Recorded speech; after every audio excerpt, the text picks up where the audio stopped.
Hello everyone, I'm FARMERSIM, welcome back to Court Farms Country Park, and this is episode 60 of the Let's Play series. Hope you're all doing very well and having a great day.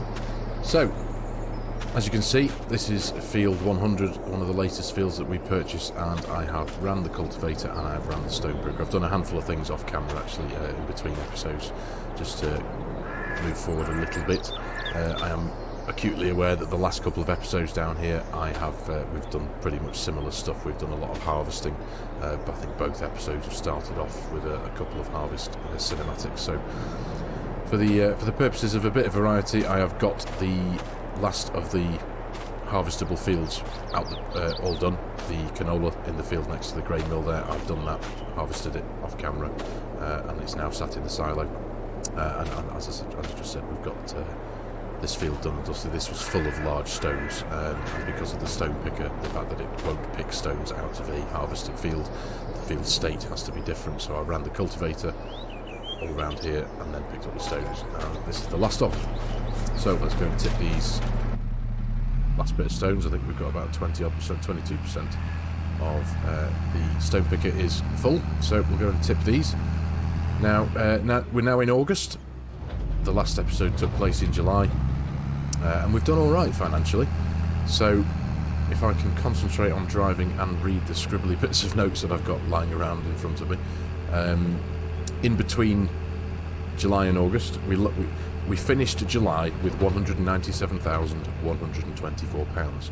When we woke up in August, we had £286,964. Now that's a difference of £89,840, which is pretty incredible. Now, I did set the clothes to sell automatically, and obviously the lettuces and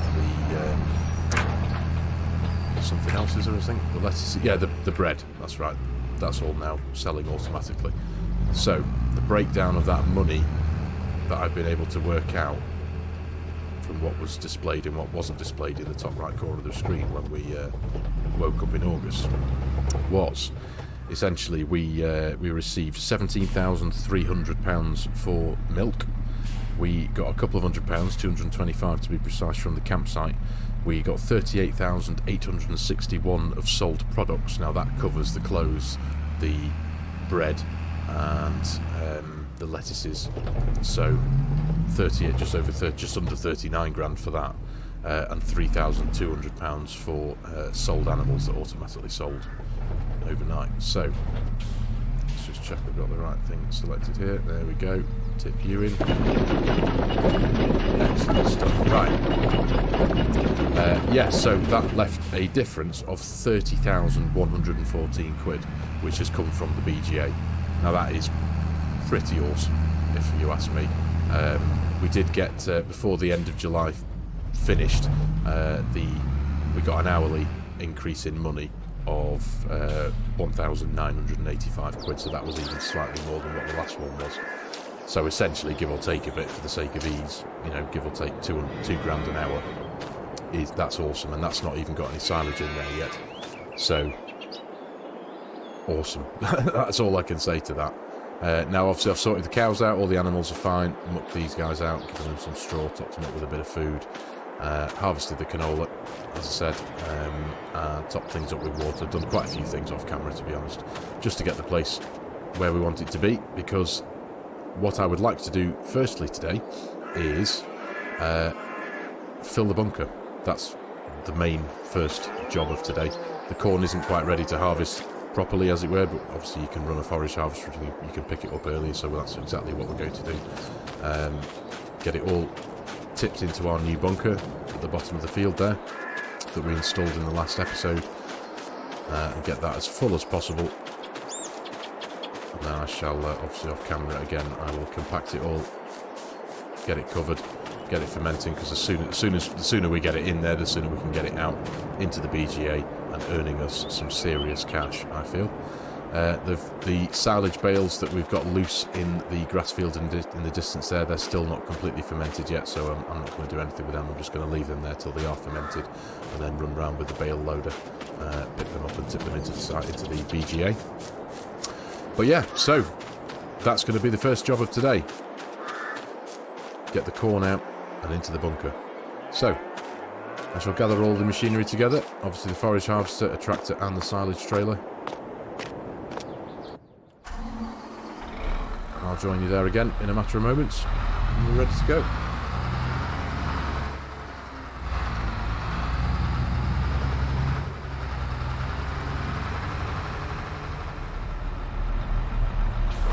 Right, okay.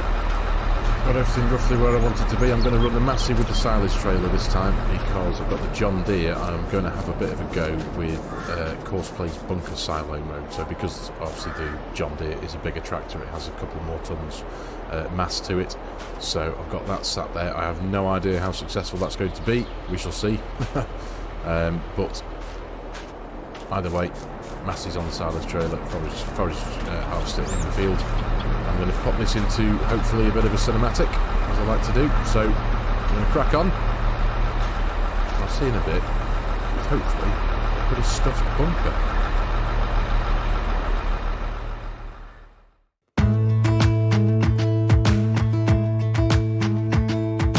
Jump into the car on a Friday night. I want to drive with you.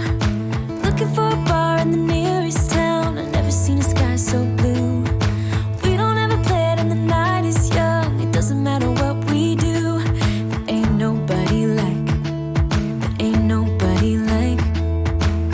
you. Look so beautiful, and I'm so lucky to be yours. And you're taking me high.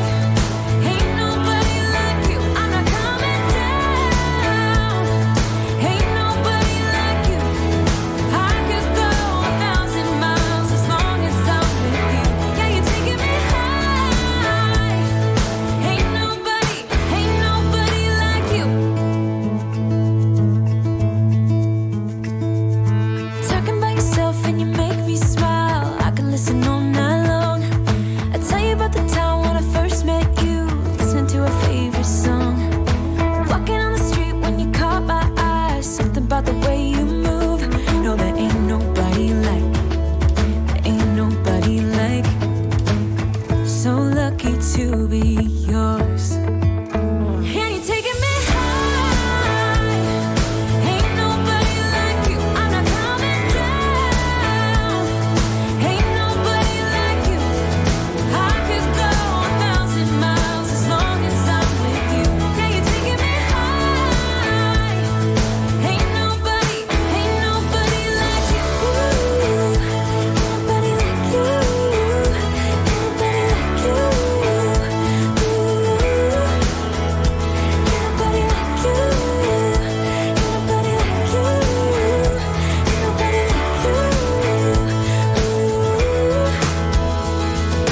Jump into the car on a Friday night. I wanna drive with you.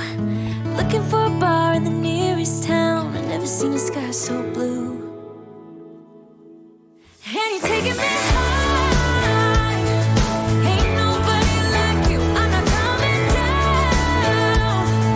Ain't nobody like you. I could go 1,000 miles as long as I'm with you. Yeah, you're taking me high. Ain't nobody like you. Ain't nobody like you.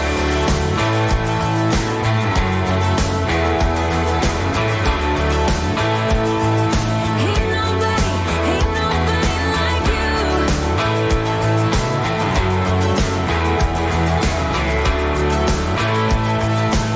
nobody like you.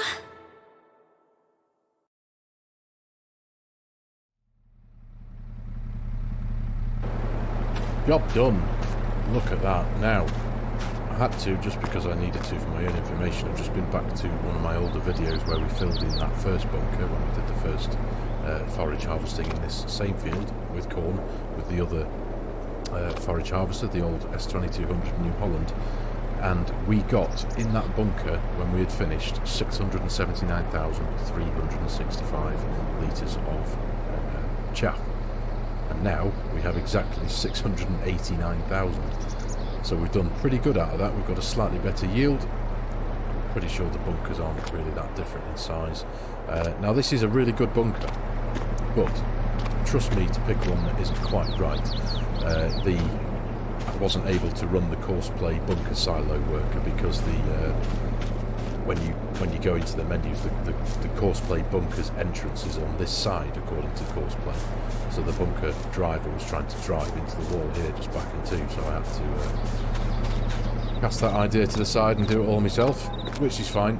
So obviously every time the trailer came and loaded the trailer into here, I just jumped into it and levelled it off a tiny bit. But there's a huge amount of compaction to do. It's only down to it. It's only at 18% at the minute, and I have brought the telehandler over here with the bucket because I'm going to do a load of compacting and I'm going to level it off and try and make it as nice and neat as possible. Just because it's quite a therapeutic thing to do, in my opinion. So I'm going to get everything tidied away, get the forage harvester back into the shed, get all this lot back into the farm, clean it all off, and as I say, just compact everything down. I think I'm going to remove this off the front of here and stick the front weight onto the front of this one as well, so it makes it even heavier. And then, as I say, just neaten it all off with the telehandler and run this thing over the top of it. Compact it down, and then we will crack on. Now, there was something I meant to mention earlier on in the video. A few episodes ago, I did toy with the idea of feeling like I needed to purchase another baler, purely for the purposes of baling up grass and not wrapping it. And for the purposes of being able to feed the sheep over near the spinnery. Now, it turns out that I can feed those sheep loose grass from a forage pickup wagon. The problem must have been with that old, small, simple pickup wagon that I was trying to do it with, because earlier on, before I started recording this episode, I took my new pickup wagon over there. It was just for my own peace of mind, and I filled it up with grass, just using EasyDev. Obviously I didn't give anything to the sheep, but I filled it up with grass, drove over the tip point, and sure enough, that barn takes loose grass. So firstly, forgive me for my false information. Obviously that was my mistake. Well, not necessarily my mistake, but for all intents and purposes, as far as I was concerned back then, that barn didn't take loose grass, because the forage wagon I had, it wouldn't take from it, and it would only take from the bales. But it turns out that's completely false, and it does take from forage wagons. So next time, obviously this field and the big field near the spinnery it does say ready to harvest, but it's at its first growth stage, so we will be waiting for the second growth stage. But that does mean I don't need to buy the baler, and I can just mow it and row it and pick it up with the forage wagon and tip into that sheep barn and get them fed. So that's excellent. So it'll save me a few pounds there.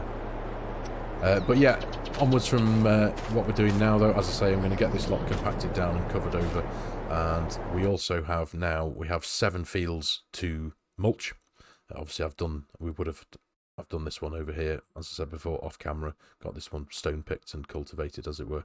So that's ready for a coat of lime, as all these fields will be, to get prepped for the next drilling. So we may well carry on with a bit of mulching in a short while, but for now, as I say, I'm going to get this lot compacted down, get it all covered over, and I shall join you back ASAP.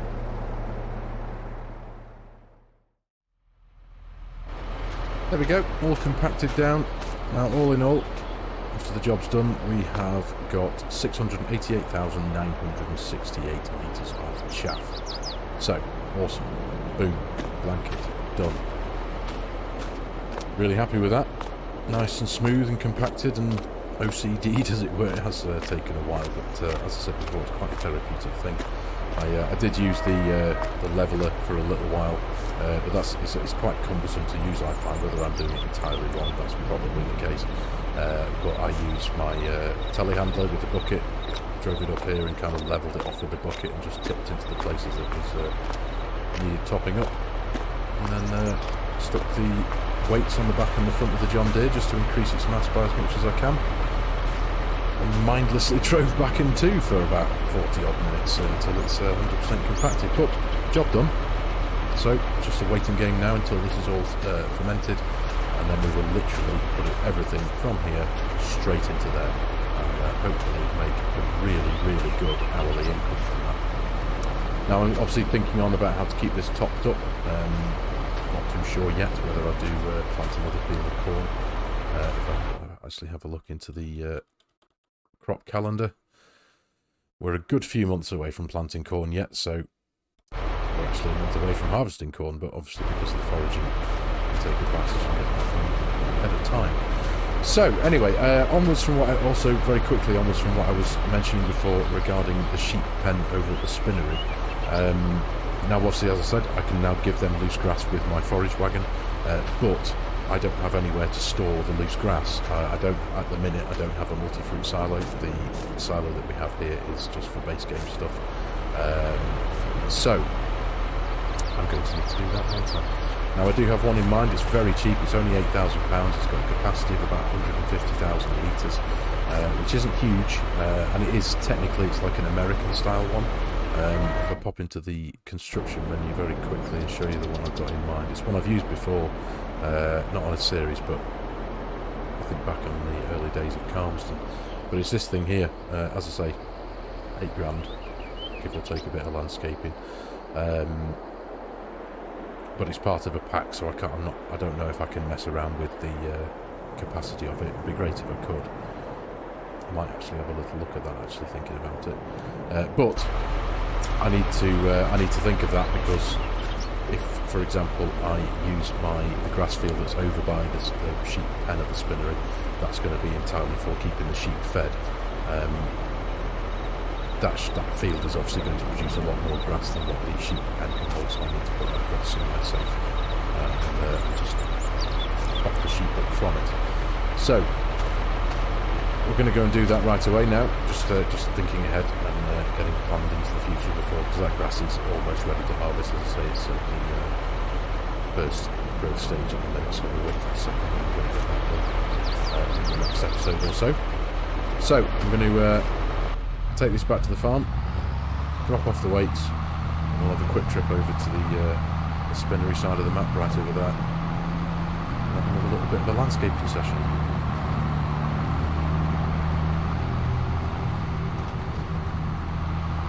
Right, okay, here we are. So we're not going to be long here. I'm just, as I say, just wanted to place down some kind of multi-fruit silo somewhere. So let's pop into the construction menu.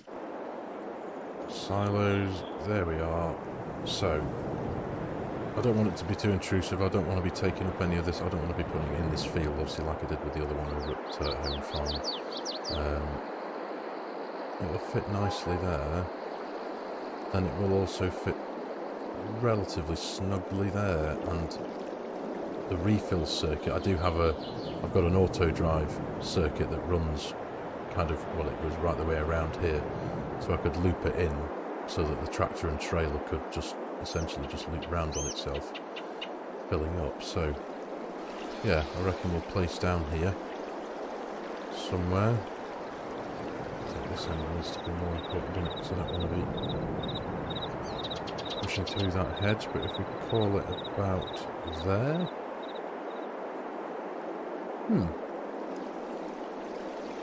That'll do, I suppose. Yeah. And we can sort out the painting. Go. Asphalt.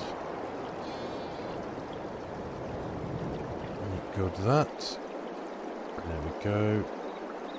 Sort out the grass bit there, because that can stay as grass, can't it? It doesn't need to be what it is at the minute.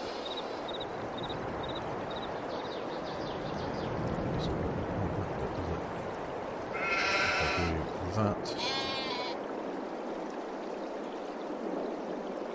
and go back to the asphalt. In fact, we'll do the plants first, won't we? That'll be the best thing to do.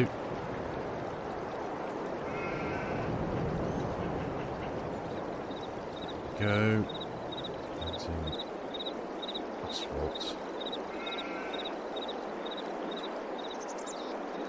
There we go. That'll do, I think. Oh, could do with a bit of smoothing over. I didn't see it from that angle there. What's the strength of that? There we go. Just level that bit of road off there, because we've had a bit of a hump there, hasn't it? That'll do nicely. Right, so that's little that little problem taken care of. It only just occurred to me, as I say, as I was mindlessly going back and two in the bunker there. I just suddenly thought, hang on a minute, if I get all this grass picked up, it's all very well and good. I can get one forage trailer's worth and tip it into here and feed the sheep. But then what do I do with the rest of it? I don't really want to be just leaving it in a pile or leaving it in the field, of course. So, multifruit silo to the rescue. Job done. There we go. That was relatively easy to sort. Right. Okay.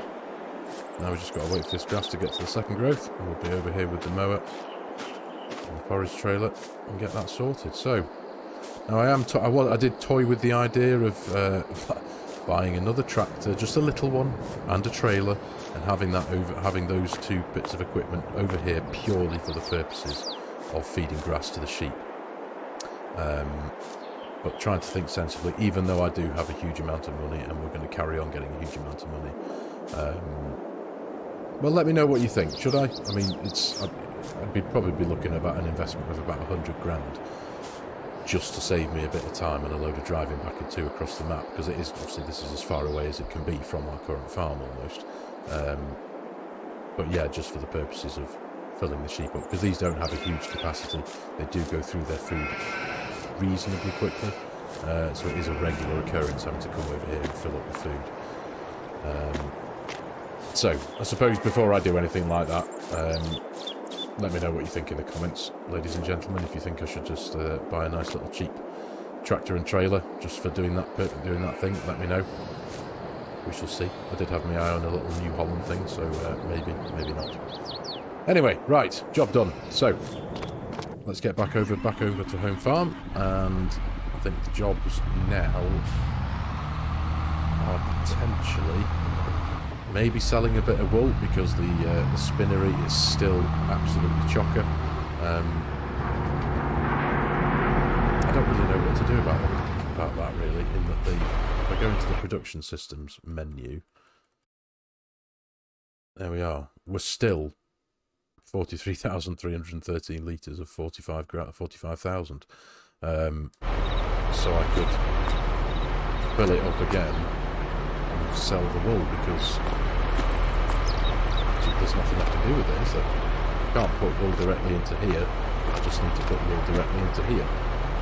It's full. So I may as well sell it, haven't I? Just wait for it, because it's always going to be there, isn't it? I think this is a cycle I go through quite regularly, isn't it? But again, for the sake of a few quid, we'll get it sold. By the time the spinnery is ready to accept it a half-decent amount, we'll have a load more. Right. Anyway, back home. Right, come on. Let's see if we can knock over 300 grand, shall we? Not quite, I don't think so. That's a shame. 292 if we're lucky. Just over. Not bad. It'll do. Create some space again. Look at the sheep pen there. Right, so I think we shall crack on with spotted mulching.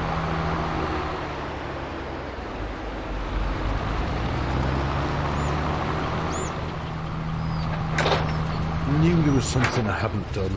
It was bugging me. There was something I knew I'd forgotten, and I'd left the header over here in the field. There you go. Question answered. Right, anyway. This is the canola field that I harvested off camera this morning, so I think we'll start on this one today, why not? So let's get this thing unfolded. I'm going to pop this into a bit of a cinematic. I'm not going to rush this job, because we do have, we've got a good bit of time ahead of us.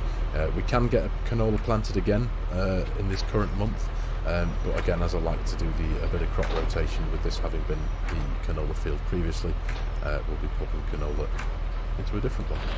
So, get cracking. I'll see you when it's done.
there we go, job done.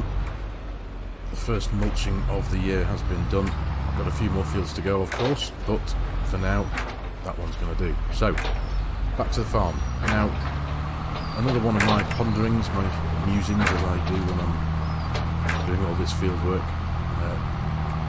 creating cinematics, and I'm just kind of sat in the world of my own, figuring out what's going to happen on the farm and what we're going to do next. One of the things I've been wanting to do for quite a while is streamline the activity of feeding my cows, if you can call it that. Obviously at the minute, as you all know, let's turn that off, there we go. Yeah, as you all know, obviously I use the feed mixer. We manually, with the telehandler, pop in a bucket of silage, a couple of bales of hay, maybe a bit of straw here and there, and a bit of mineral feed, and it takes a bit of time obviously mixing it up, and we feed it to the cows. Relatively straightforward. But from my perspective, and now this may be just me, this may just be a me problem, I don't know, but because of being a content creator and making these videos, the action of doing that can be a bit time consuming and a bit cumbersome, especially when I'm wanting to make an episode and get recording. I fast forward time into the next day, the next month, and there's always got to be, at the beginning of every day, there's always that thing to have to do. And it doesn't take too long, don't get me wrong.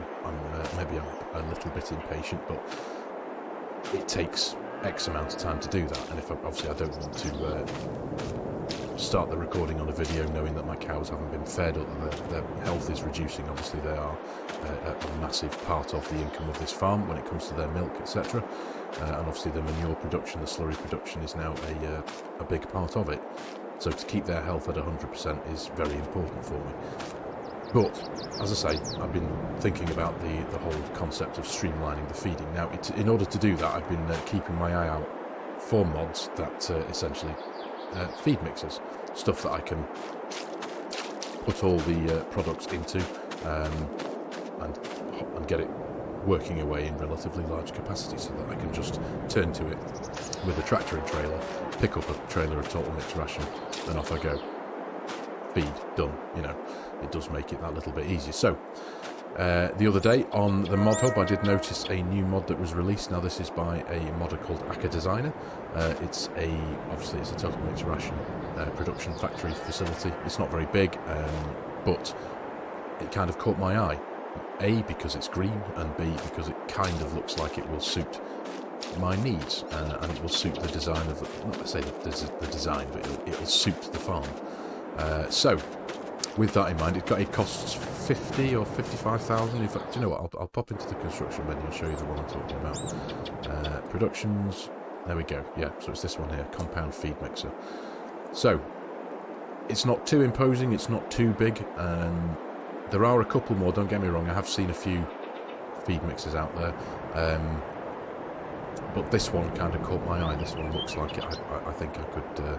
It would suit the farm. I can place it down. I can obviously do my usual bit of landscaping around it. Pop a lane in, wire it into the auto drive network, make it look like it belongs. I have also amended the capacities of them. I think as standard it holds. I think it's 200,000 litres of each. But with me knowing that I have, for example, the silage in here, we've still got a good chunk. What have we got in here? We've got 421,111 litres of silage. So, but what that does mean, obviously, is I can put all of this in there. I can put a good chunk of my straw in there, a good chunk of the hay in there, in fact, all of the hay. I will need to keep some of the straw back for the bedding for the cows. And because of that, because this cow barn doesn't take from the bale, it only takes loose straw, I will still have to keep hold of this Keenan feed mixer just for the sole purpose of breaking down the straw bales and being able to keep the bedding topped up. So with that in mind, I think I am going to go ahead and spend a few more pounds, as it were, a few tens of thousands of pounds. But yeah, I quite like the idea of doing that because, as I say, it will, over time, it will cost me less time. It will take me less time to feed the cows.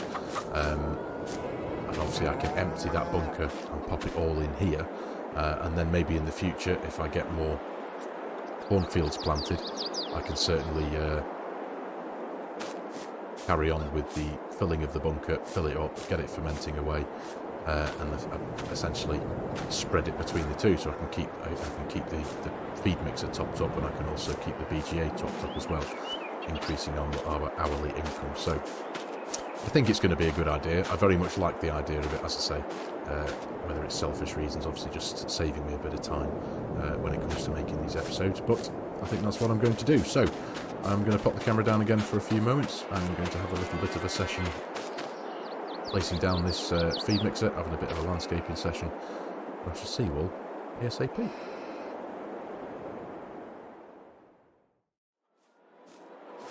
There we go. I quite like that, if I'm honest. It's worked out reasonably well, thanks to the sacrificial field again. But yeah, I think this is going to be an extremely helpful, handy and time-saving thing for me. So money well spent as far as I'm concerned. Now, I have had a little bit of a redesign of the lane, shall we say. Little lane. Oh, I think I need to do a little bit of a levelling there as well, smoothing off of that. But yeah, I'm quite happy with that. Now I suppose all that's left for me to do is to manually load up all that silage with the telehandler, stick it into the trailer bit by bit, load of the bales of straw, get them in here. Now I have tested this on a throwaway save I had just on Elm Creek not long ago, just to make sure that it does take from the bales, because the last thing I want to do is to do all this, spend all that money, and then find that I can bring a bale over here and it does absolutely nothing. But I have tested that, so it takes from straw bales, hay bales, and all that, and pallets of mineral feed. So that's another thing I'm going to need to do, is to stock up on a bit of mineral feed. I think I do have 1 or 2 still left over here, I think. I need to go and check that out. But as I said before, a load of these bales of straw, pretty much all of that hay.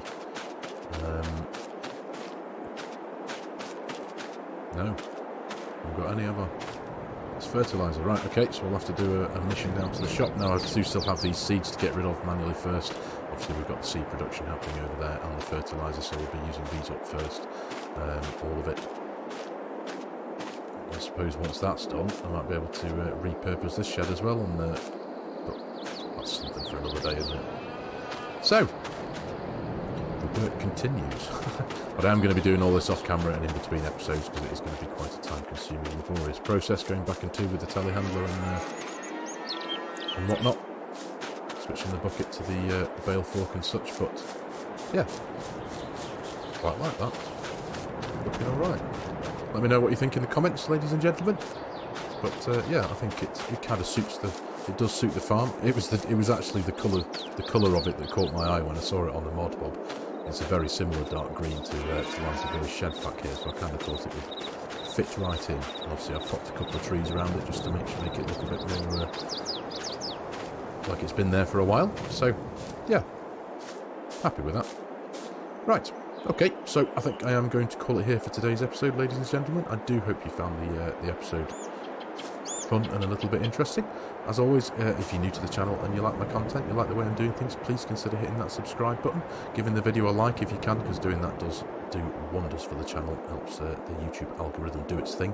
And as always, there is a host of links in the video description with my Giants Partner promo code if any of you are in the market for purchasing the game, a DLC, an add-on, a season pass, and you like the idea of helping a content creator out at the same time as making that purchase, I would be massively appreciative.